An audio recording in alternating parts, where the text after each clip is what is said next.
బెంగళూరులోని టాప్ హోటళ్లు రెస్టారెంట్లు ప్రజల ప్రాణాలతో చెలగాటమాడుతున్నాయి. డబ్బు సంపాదనే లక్ష్యంగా ప్రజల ఆరోగ్యాన్ని పూర్తిగా గాలి కొదిలేస్తున్నాయి. ఫుడ్ సేఫ్టీ తనిఖీల్లో విస్తుపోయే వాస్తవాలు వెలుజూస్తున్నాయి. బూజు పట్టిన చికెన్, వాడిన ఆయిల్నే మళ్లీ ఫ్రైలకు వాడటం లాంటి దారుణమైన విషయాలు బయటపడ్డాయి. స్కై లాంజ్ అనే హోటల్లో నిల్వ చేసిన మాంసం, బీఫ్కు బూజు పట్టి ఫంగస్ చేరింది.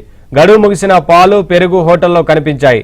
వంటగది కూడా అపరిశుభ్రంగా ఉన్నట్లుగా గుర్తించిన అధికారులు సీజ్ చేశారు.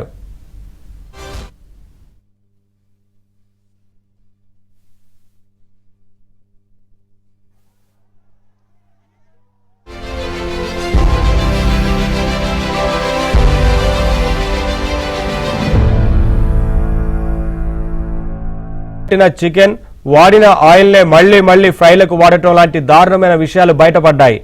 స్కై లాంజ్ అనే హోటల్లో నిల్వ చేసిన మాంసం, బీఫ్కు బూజు పట్టి ఫంగస్ చేరింది. గడువు ముగిసిన పాలు, పెరుగు హోటల్లో కనిపించాయి. వంటగది కూడా అపరిశుభ్రంగా ఉన్నట్లుగా గుర్తించిన అధికారులు సీజ్ చేశారు.